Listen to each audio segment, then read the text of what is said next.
Assalamualaikum warahmatullahi wabarakatuh. Berikutnya, penggolongan biaya atas dasar jangka waktu manfaatnya. Dibagi menjadi dua bagian. Yang pertama, pengeluaran modal, yaitu pengeluaran yang manfaatnya bisa dinikmati lebih dari satu periode akuntansi. Artinya, manfaatnya bisa digunakan lebih dari 1 tahun.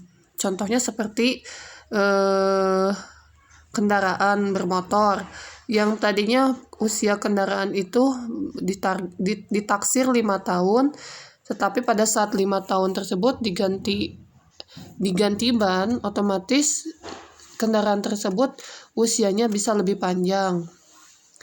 Kemudian ganti mesin, yang tadinya kendaraan tersebut ditaksir 5 tahun, setelah diganti mesin, nah usianya otomatis bisa menjadi lebih panjang. Dan biasanya untuk kategori pengeluaran ini adalah nilainya yang besar-besar. Jadi seperti halnya ganti ban, ganti mesin, itu kan nilai perolehannya besar, otomatis jadikan sebagai pengeluaran modal dan memang manfaatnya lebih dari 1 tahun.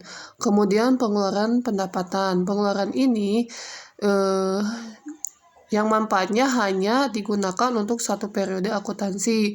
Misalnya saat itu ada pengeluaran, saat itu dilakukan pencatatan. Contohnya seperti perawatan pada kendaraan. Nah, kalau tidak ada perawatan, maka otomatis si kendaraan tersebut tidak bisa jalan.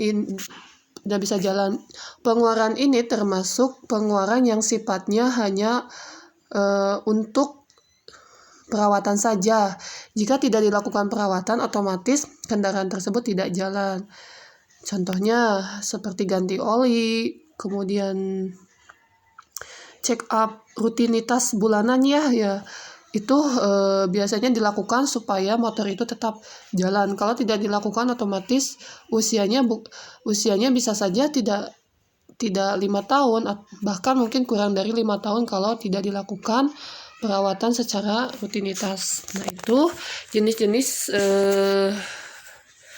atau penggolongan biaya berdasarkan jangka waktu manfaatnya.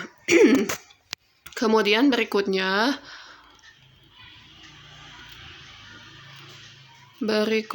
nih, pengertian dan tujuan akuntansi biaya, yaitu untuk pengertian akuntansi sendiri yaitu suatu proses yang bertujuan untuk menyediakan informasi bagi kepentingan manajemen dalam menetapkan perencanaan, melakukan pengawasan, dan pengambilan keputusan.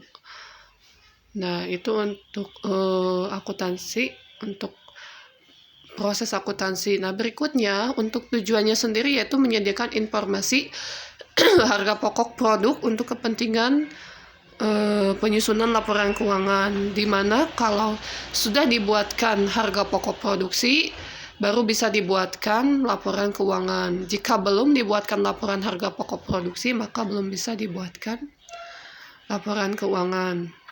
Berikutnya, menyediakan informasi biaya untuk kepentingan manajemen dalam pembuatan anggaran dan perencanaan laba. Nah, di sini bisa dilihat tahun pertama misalnya labanya 1 juta, kemudian tahun kedua ada keinginan untuk peningkatan laba, maka dapat direncanakan bagaimana caranya supaya si perusahaan itu memperoleh laba yang besar dengan cara mungkin bisa menekan biaya-biaya yang memang bisa ditekan. Contohnya, misalnya biaya bahan baku utama kain pada sebuah garmen pembuatan kemeja, yang biasanya membeli kain pada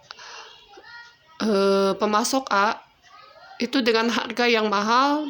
Nah, kita bisa cari ke pemasok B yang memang harganya sedikit lebih murah tetapi kualitas sama bagusnya. Nah, kita bisa bandingkan dan kita bisa cari mana biaya yang memang bisa dikurangi supaya harganya lebih murah, kemudian tapi barangnya tetap bagus.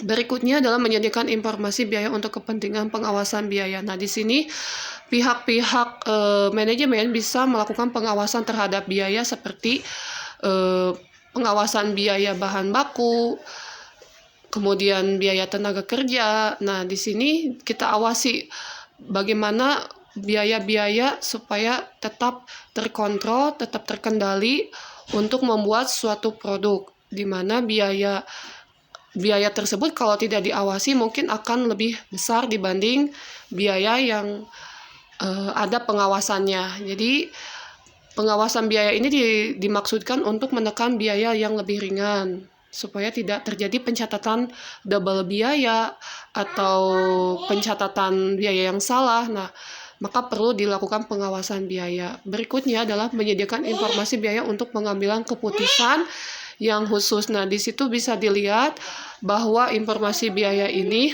untuk mengambil keputusan